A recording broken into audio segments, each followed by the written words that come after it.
Hello, hello, hello. Welcome everybody to today's AMA webinar. Happy New Year, Happy New Year. Welcome everybody into 2019. Yeah, I know, I didn't do my hair today. Crazy, crazy, crazy. If you guys can hear me loud and clear and you guys can see me on the screen and you guys can see my background as well, you should see to get stronger, to eat better, to live healthier, and to be the best version of you. Let me know in the chat. That would be fantastic, fantastic. Frankie Allen, welcome, welcome. Happy New Year. All right. We're going to get things kicked off in just a minute here. Hey, Austin. Hey, Kieran. Good to see you. Good to see you. You got to get that water in. All right. Today's AMA, I'm super excited for because we're going to set the tempo today for 2019. So it's going to be a good one. Just finished prepping and going through the questions, and I think we got a doozy. Bunch of different topics from advertising to lead gen to pay-per-call, YouTube ads, Gmail ads, all kinds of really, really good stuff. So before we get started, just a quick question in the chat for you guys. Give me a 1 if you guys have purchased AdViddy either through our promotion or you bought potentially before we promoted AdViddy. Let me know in the chat. Frankie, Kieran, okay. All right, a couple more. All right, so just not a sales pitch or anything for that, but just quick heads up. I added in the members area. So if you bought through me, I did, what was it, guys? 4 weeks of additional bonus training, and just for trying out AdViddy. So inside the members area, I just added an outsourcing worksheet, and I wanted to explain real quick what that was and how you guys can use it. All right, so before we officially get started, so basically it's at the very, very bottom of all the week's trainings in the resources section, the very last link at the bottom of the page. So we call this an insertion order. Okay, it's called an insertion order. So with my team, what an insertion order means is I just got some business, right? I just made a sale, and it's what I give my team. It's all the information that I give my team in order for them to be able to go do what I want them to do, right? So if I bring on an SEO client, there's an SEO insertion order, right? And it specs out what we're gonna do and over what period of time and everything else, right? So it's like the plan that my team is gonna go execute, right? Whether it's a virtual assistant, right? Whether it's people in the office, right? It doesn't matter. There's an insertion order. Give me a 2 if that makes sense, right?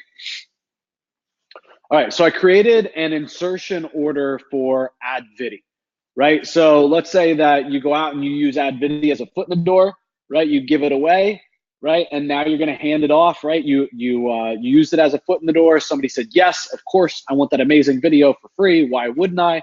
Right, and then you upsell them or whatever your strategy is, it doesn't matter so much right now.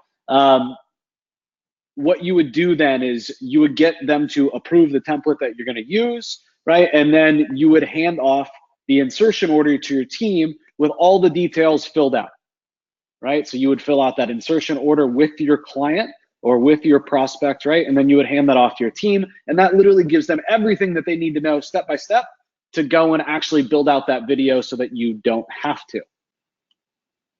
Okay, so pretty easy stuff, but that's what we call an insertion order. So a little takeaway, even if you guys didn't grab AdViddy or whether you did, you should always have insertion orders for things, right? And it should be part of your onboarding process, right? What's the logo? What's the offer? What's the call to action? What's the phone number? What's the right address, right? Think about everything that you're gonna be doing for that customer and what you need, and get that all up front, right? And then provide that in an insertion order to your team, right? So that you don't have to have a meeting with your team every single time you take on a new customer. Cool. So Derek was asking if he could combine products for a savings. So Derek, I don't own AdViddy. I helped dream up AdViddy. I helped create AdViddy with the official product creator, David Sprague. He's a good friend of mine. Actually, just yesterday, I was at his house for a New Year's party, right? Like, so we're very, very close. Our families are close. We have kids that are close in age. We mastermind with each other. We help each other in our businesses. We help you guys because of that. But I don't actually own AdVidi, right? So the AdVidi promotion that we did, the last is really the only promotion I believe that we really did in 2018 that wasn't for a product that we own. So just to be clear, that's not ours. So unfortunately, I can't do like a bulk discount for you or something because I don't own AdVidi. Hope that helps. And so yes, that's in our members area. All right. So if you bought AdVidi through me, right, my team will be able to look that up. So just send them a screenshot of the transaction, right, that you bought AdVidi, and they'll invite you to our members area. They'll shoot you a login via email, right? And inside of there is literally 4 weeks of webinars with step-by-step, like soup to nuts type of training. Like, you guys think the AMA stuff is good, right? Like, they're mini courses or even potentially full courses in and of themselves with literally step-by-step processes inside, all designed to help you guys make the most of AdVidi, whether you're an agency, whether you're a local business, etc. All right. All right, guys, without further ado, I'm excited to officially kick off the first AMA call of 2019. So welcome everybody to today's AMA. Like usual, we're not gonna waste any time here. We're gonna go ahead and we're gonna jump right in. I'm gonna do my best to make today quick and concise. And when it's done, when it's over, when I've answered all the questions, because you guys are live, you guys get an extra little bonus, right? So I'll turn off the camera, I'll turn off the recording, right? And I'll open up, and as long as we have time, and I'll take any questions that we have here live on the call. So there's a reason for you guys to join me each and every week, and that's to get a little time, Q&A time, if you will, with me that is unrecorded, where hopefully I can spill the beans and answer any questions that you guys have as well. So let's go ahead and let's do this. So the first question comes from Roger, and Roger asked, what has worked best to create your email list? And this is a good one. This isn't about, you know, typical Google ads or YouTube ads or cold email or picking up agency clients. It's a broader question, and I like it. And frankly, it was exciting for me to see because a little bit of a different path, which is great. So we have built an email list now, mailable about 40, build an email list of about 40,000 people. And that's our SEO and advertising list, so to speak, right? A lot of SEOs though, for sure. And I think that the thing that has worked best to create our email list isn't a specific method. What has worked best, I think, is the mindset that you gotta have when you're building an email list. So whether you run a software company, whether you run an info marketing company, I've obviously ran both of those, whether you run an agency, I've ran one of those as well, right? I think that your perspective and your mindset is the most important about building an email list. And yes, if you build a local agency, I do think it's very important, or any type of agency, to build an email list. Okay, so I think that the most important thing when building an email list is having the right mindset and really understanding what a lead is worth to you, right? So let's do some like very simple math. So I'm gonna make things not very complex, right? And just have some very, very simple math. Let's say that you sell, SEO services to local businesses. And your average customer is worth $1,000 a month, right? That's the core offer that you provide. I'll do SEO for you for $1,000 a month. All right, very, very simple. Guys, that's the low end. I wouldn't charge anything less than $1,000 a month for a core offer if I was running an agency. Okay, so 12-month contract term, right? Let's say the deal's worth $12,000 to you. Okay, there's easy ways to turn that into 24,000 or 36,000 with auto renewing contracts and everything else. But let's just do simple math. Let's dumb it down. Let's say that a lead will stick with you on average for 12 months. So $12,000 a year is what a customer is worth to you, not a lead. Let's say that you convert 1 in 4 customers, right, or 1 in 4 prospects into a sale. right? What is that? Every prospect is worth roughly $3,000. Every lead is worth $3,000. That's crazy. So I think at the end of the day, you got to have the mindset to really understand what that lead is worth. And you got to be able to be willing to spend that amount of money. Everybody talks about that, right? Like, what can you afford? What's the lifetime value? But you really need to like sit through it and think about it and really do the math. And what you're going to find is you can afford to pay a whole lot more money than you've probably been willing to in the past or that you've really thought about. And so at the end of the day, whoever can spend the most money to acquire a lead is going to win in business, right? Because you can just gobble up all the market share. Okay. To be more direct though, to really answer your question, the thing that has worked best to create our email list at the end of the day is joint ventures and webinars, right? Partnering with people that already have a list. Okay, when I got into, for example, the software business, I partnered with a company to promote our product. Okay, my first $80,000 in sales and my first, let's call it 200 paying customers came from joint ventures. Immediately put cash flow in my pocket, paid for the software, and literally had a business from that first joint venture moving forward and was profitable.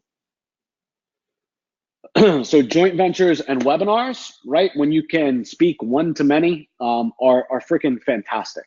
So look for associations that you could help. For those of you guys that own agencies, and again are looking for, how you can leverage one to many, do webinars, right? And go find people that already serve your customers, right? Go partner with a web design company that only speaks to and only works with attorneys, if that's your niche. Right? There's people that already have your customers out there, right? That want to make a deal with you, that need your solution. They just don't know that you exist yet, right? Go find them, right? And make them an offer that they can't refuse. Make them want to work with you and want to promote you. And a lot of markets, a 30% rev share for like software, for example, is good. People like. I would recommend though, giving more. Make it a no-brainer, right? Make them want to promote you. Make them want to promote you once a quarter. Make them want to promote you every other month, right? Make it a no-brainer so that you gobble up market share as fast as possible. And then on the back end, once you have that customer, once you have that prospect, create and build more goodwill and value than anybody in the marketplace. If you do that and you keep making them offers and staying in front of them month in and month out, those leads are going to be worth more to you than anybody else in the industry, and you will absolutely crush the market.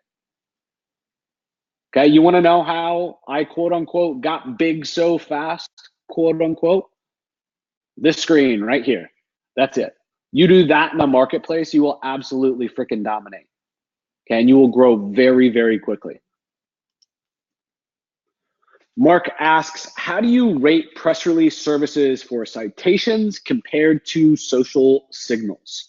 So to be frank, Mark, I wouldn't compare. At the end of the day, both social signals and Web 2.0 links and press releases, I wouldn't compare those two. Both are good for getting root domains linking to you, aka unique domains linking to you. What I do first is social and Web 2.0, but I also do press releases for literally every single campaign I'm doing SEO on. Okay, so I wouldn't compare them. Both of them by themselves with no other strategies and just like a method all by itself are both incomplete strategies that are going to get you nowhere, right? It's the accumulation, right, of the strategies, all of them working together in terms of SEO that get you the end result. Next up, Saif, not sure how to pronounce your name, brother. Hopefully I didn't butcher it too bad. Asks, what hosting do you recommend? So what hosting provider do you recommend? So this has changed as of this year, really officially. I am recommending WP Engine.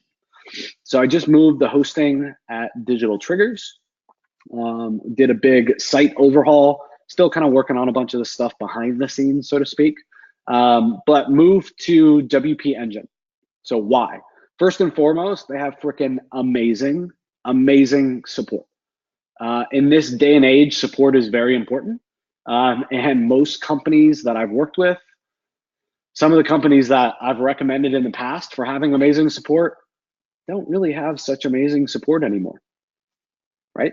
A lot of the solutions are getting a little tired, right? The companies aren't investing back into infrastructure, so to speak. It seems like they're just trying to pull all the profit out of the business. So WP Engine is what I recommend. I also love that they give out free SSLs, and they don't try to upsell you a CDN or a content delivery network. It's just built right into their lowest package plan.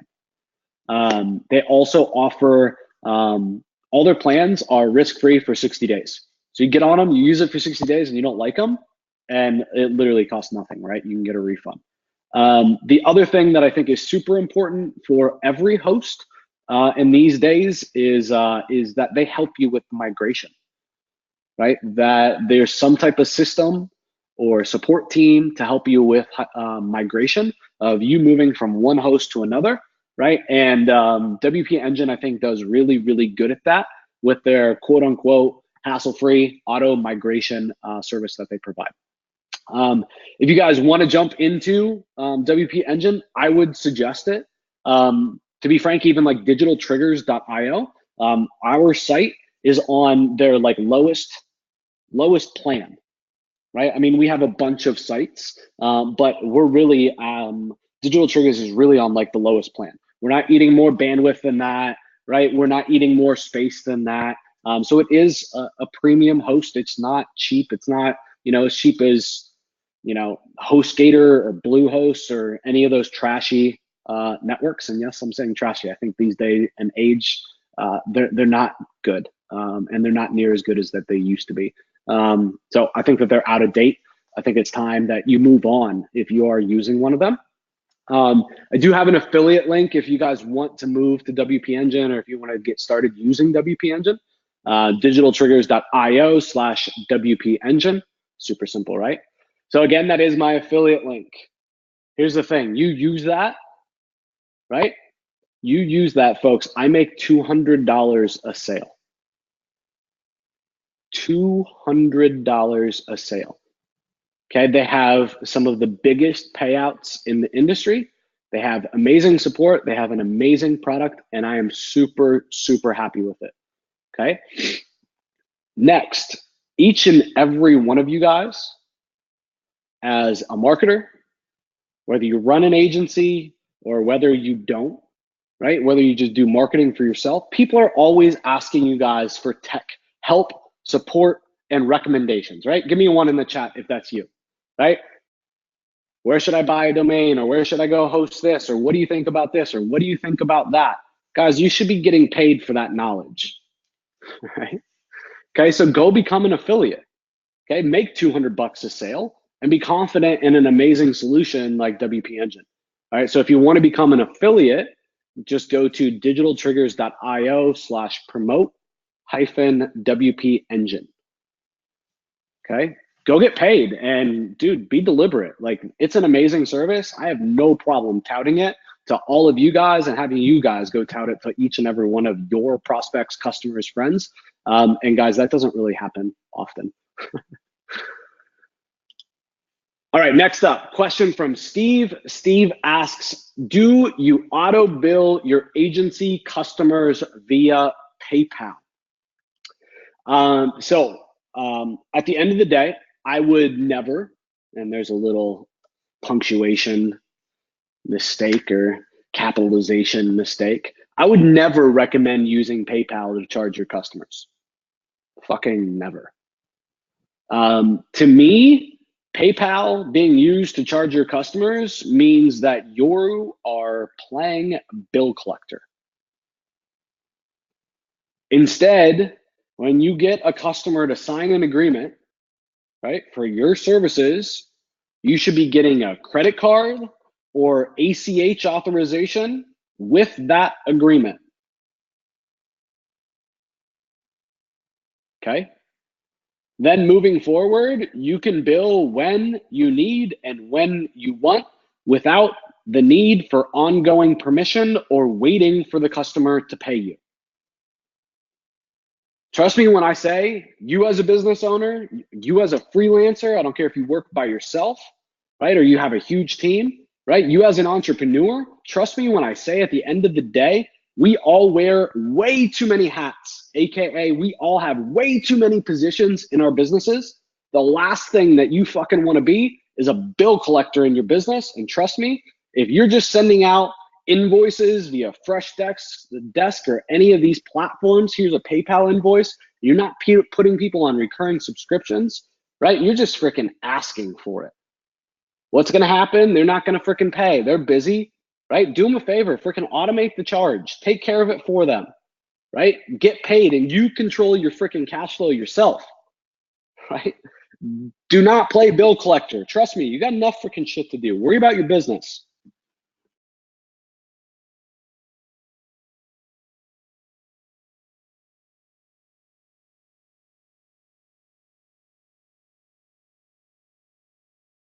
All right. Sorry, I had a little cough there. Part 2 of Steve's question. Steve asks, do you outsource your billing and accounting or are they in-house? So guys, in my agency, I don't even really use the word in-house or outsourcing, right? Like people that aren't in my office are still part of my team. I don't really hire or train or bring on anybody, I guess, that just does some random tasks for me, right? But like task providers for me are few and far between, right? I don't really out task very much. I would say that I outsource a lot, but here's what you got to understand about when I outsource. When I outsource, I create the process, I create the system myself, right? I do it myself. I make sure that it works myself. I figure out when shit hits the fan, what the fuck to do about it. And I build that into the process, right? And when I hire people full time. So do you outsource your billing and accounting or are they in-house? Well, they're definitely not in-house, but they're full-time team members, which a lot of them, I mean, Pakistan, Philippines, Romania, like are all over the world. And some of them have been with me 6 and even 7, even 8 years, right? So I don't know, like, do you outsource your billing and accounting or are they in-house? Not really sure how to answer that. I guess it would be outsourced because they're not in the office, right? We have an amazing gal who runs billing every single week inside of our agency, though, to answer your question.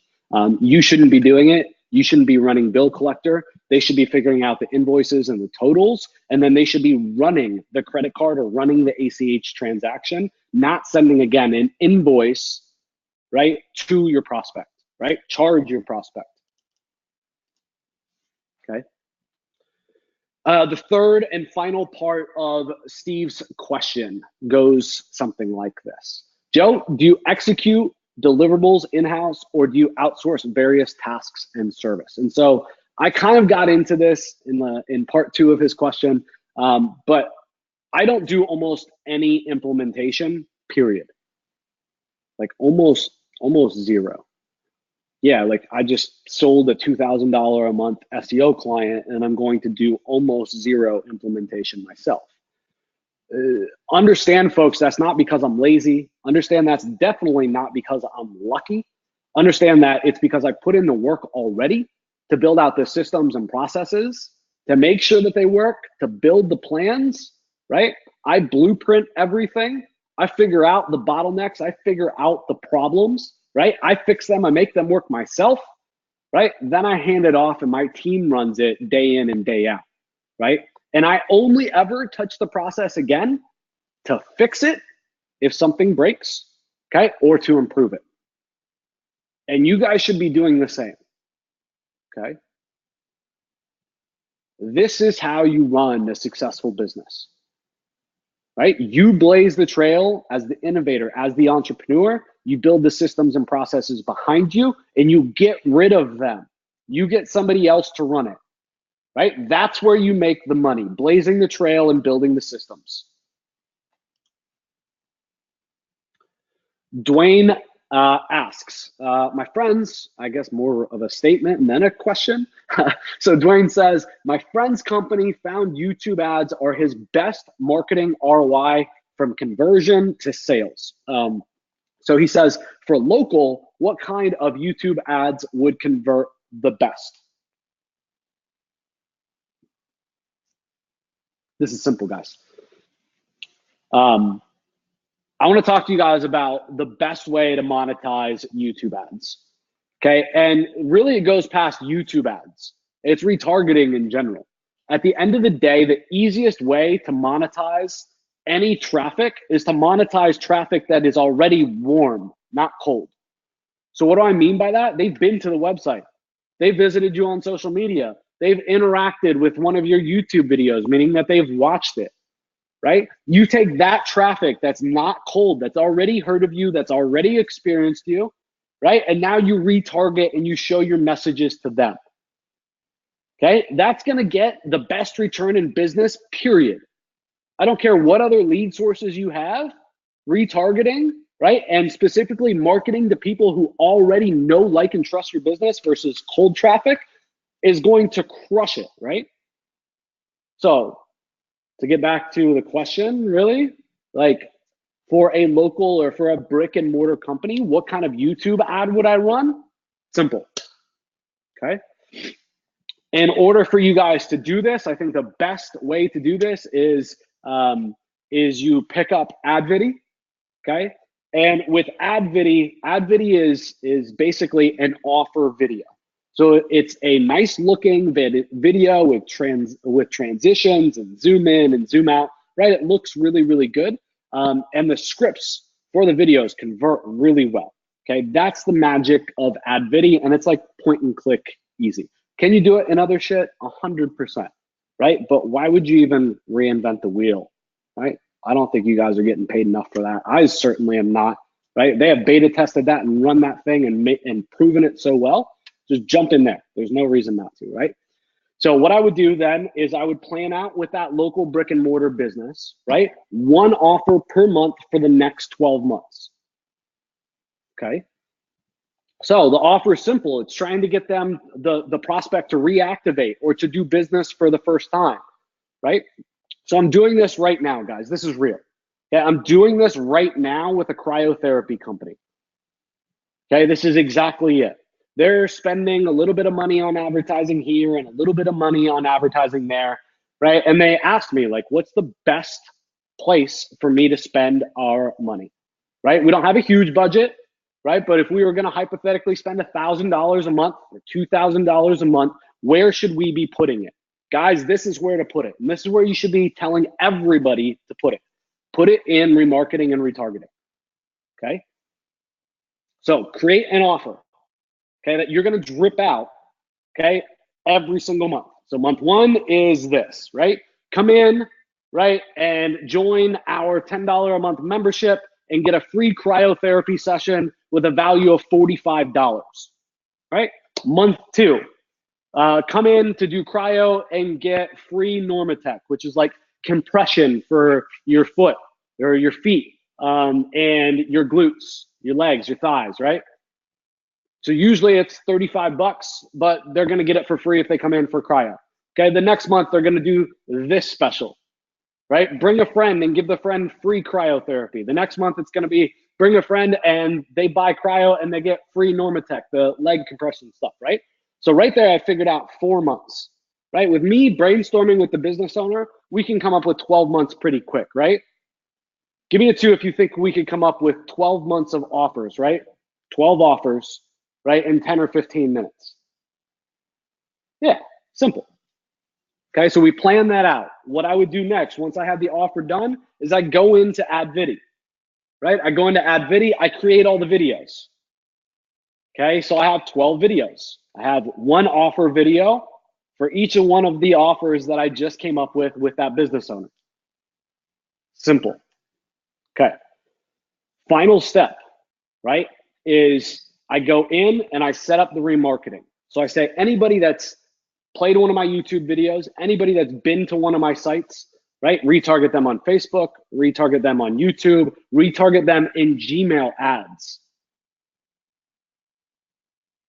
Okay.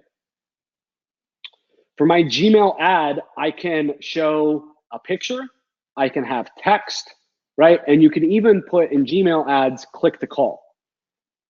Okay, so I'm gonna do all of that. And my image is gonna come right from a screenshot of one of the video frames from AdVideo, right? Saying what the offer is and it looking all nice and sexy without me having to literally do anything but replace the text. Why? Because it's simple, right? And it's gonna look great right out of the box. Okay, so then we run the campaign for the month. So January is this offer, right? Once February hits, we turn off those ads and we go straight to that same list again, that same remarketing and retargeting list, right? And we start showing them the ad for February. February ends, we go on to March. Questions? Guys, this is simple. Each and every one of you guys could go pitch this as a service that you provide for $1,000 a month. Okay, if you don't think it's worth that value or the business isn't that big, okay, pitch it for $2,000 for a one time, $3,000 for a one time, right? And you can literally set and forget for literally the entire year in a day or two. This is going to provide an absolute boatload of a return for that local business. And when they're ready to invest more money and really grow their business, guess who they're going to turn to? You or me, whoever does it, right? So if you guys are interested in this strategy for yourself, for a local business, you guys can well, another spelling mistake. I was in a rush today. You guys can grab AdVideo from my affiliate link, and you're gonna get 4 trainings on how to use AdVideo to grow your business. Okay, whether you're an agency or you're a local brick and mortar company, whether you're an info marketing company, a software company, okay? And I actually include in there one of the videos talks and walks you literally over the shoulder through setting up Gmail ads and YouTube ads, okay? And the strategy that we literally just went through, all right? And so you guys can pick that up at advideo.com/Joe. George says, does that include retargeting ad spend? No, so I'd have them pay for the ad spend, right? I'll set it all up. I'll run the campaign, right? I would, George, have them on all the major platforms though in terms of retargeting, right? Do Facebook, I do Gmail ads, right? I do YouTube videos. Through Facebook, I can hit other networks as well, right? And including the Google Display Network, and we could also do Instagram through Facebook, right? So I can hit all of their retargeting, so that we're making the most of every advertising dollar that they have already spent and continue to spend, right? Remarketing and retargeting is gonna be the best next step for them, okay? Again, I don't care if they're a one-man band, okay, and they literally have no employees, or they have 500 people working for them, right? And they're a huge multinational corporation. If they're not doing remarketing and retargeting, they're fucking missing the boat.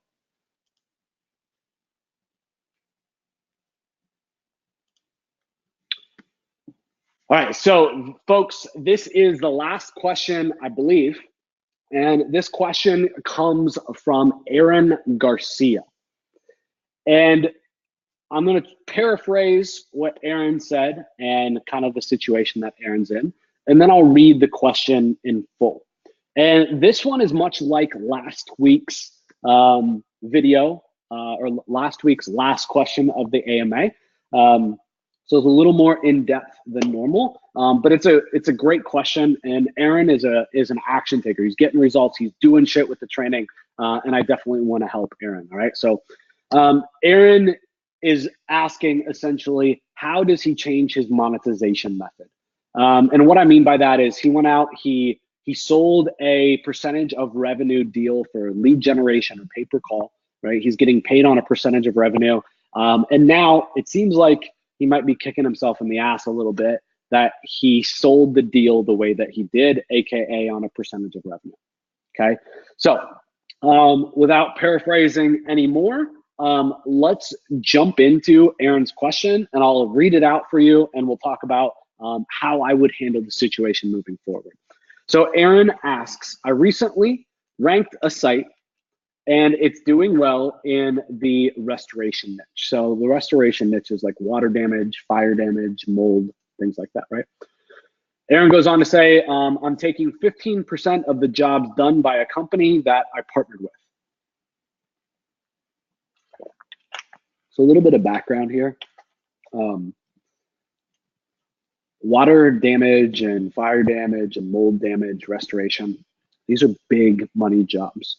And there is big margin potentially in a lot of these deals. And they have kind of a lot of fixed overhead, right? All the equipment and stuff like that. Selling a percentage of revenue deal for anybody listening and for Aaron is not hard, right? Anybody and their mother is going to say, yeah, you send me a business, I'll pay you out a percentage. So what's hard with that and what can be challenging is doing due diligence, right? When everybody just wants to say yes, right? Nobody's going to heckle you or give you too hard of a time giving you a percentage of revenue when it's not their marketing dime, right?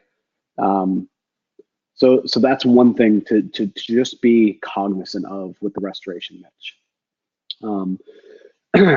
Now, he says, now I want to do PPL, right? Pay per lead, or rent the site out monthly. And they are more comfortable with a monthly fee. How do I know what to charge? He goes on to say, I was going to just ask for $4,000, just do it, but I would love some insight. I recently ranked the site and it's, yeah, so I'd like some insight. Okay. So on, I believe it was last week's AMA, I talked a little bit about the rank and rent model.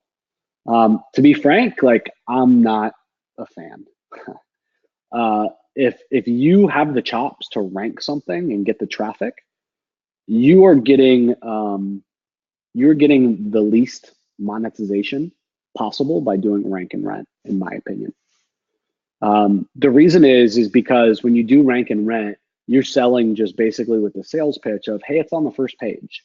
You should get a lot of business, but you don't really tie your earnings or their results to what you're charging. So because of that, you can't really charge a premium. Does that make sense to everybody joining me live? Give me a 2 if that makes sense, right? So for me, I like to get paid right away, as soon as possible. And I like to get paid on the upside, right? When I knock it out of the park, I want to get paid for that, right?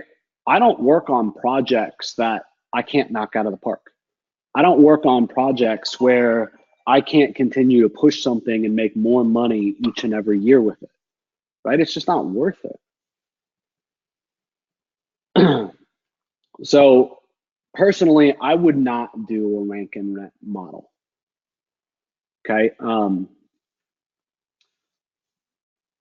I don't like it. If they're comfortable, like you said, doing a lease option, a monthly fee, you know, and you say you're going to ask for 4,000, right? If you're going to do that, I would probably go with some type of hybrid model where you charge a flat monthly fee and then also get a percentage of the revenue, right? So drop each a little bit, but where you get the best of both worlds, right? You get a monthly fee every month, but you also get a percentage of revenue. Here's the thing. In the restoration niche and in the restoration vertical, there can be some really big jobs, right?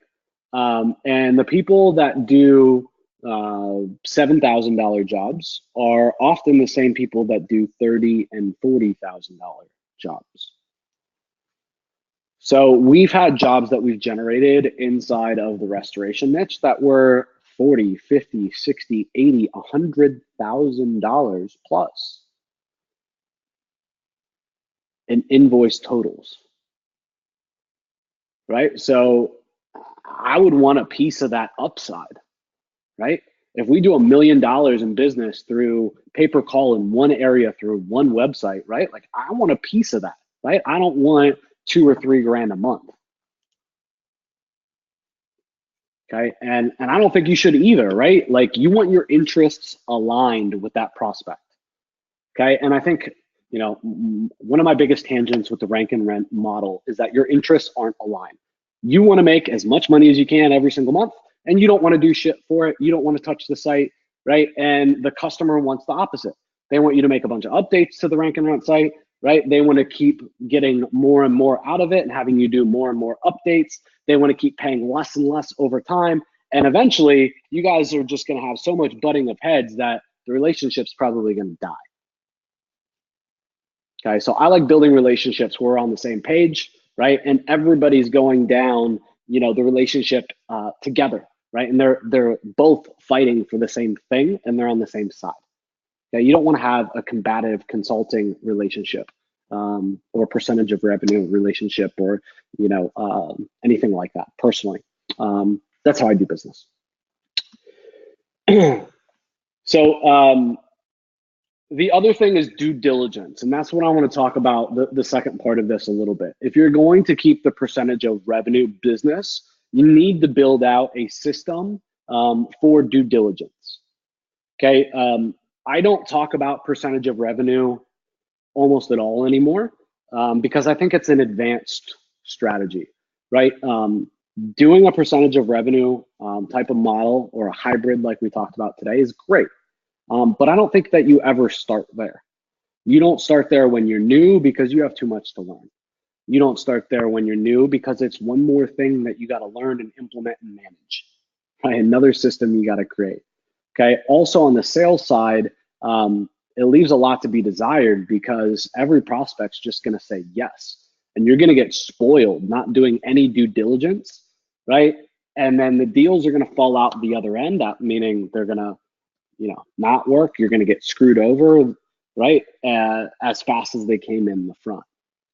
And so if you're going to build out a percentage of revenue division or hybrid model, you got to build out the verification of that. Meaning you got to have a system and checks and balances in place to get in touch with the prospect homeowner, right? The end customer, okay? To verify where things are at in the process of being done, whether they've gotten invoiced or not, right? And then actually to verify the amount that was on the invoice and that got paid, to make sure that you're not getting screwed. And yes, those are really, really needed. I can give you lots of examples where I've gotten screwed on a percentage of revenue deals, even after I've done business with somebody for years, right? People get greedy. So guys, that is it. I hope you guys enjoyed this week's AMA. To keep these things going, if you're watching this on YouTube, you're watching the replay, to keep these things going, to keep having the AMAs, I need you guys to ask questions. As of right now, we got enough questions for one more AMA session, and that's it, 0. I want to do them all 2019. I'm making the commitment right here, right now for you guys. Okay, I'd love to have you guys join me each and every week. To do that, please, please, please go ask a question for the AMA, and I'll see you guys on next week's webinar. Sayonara.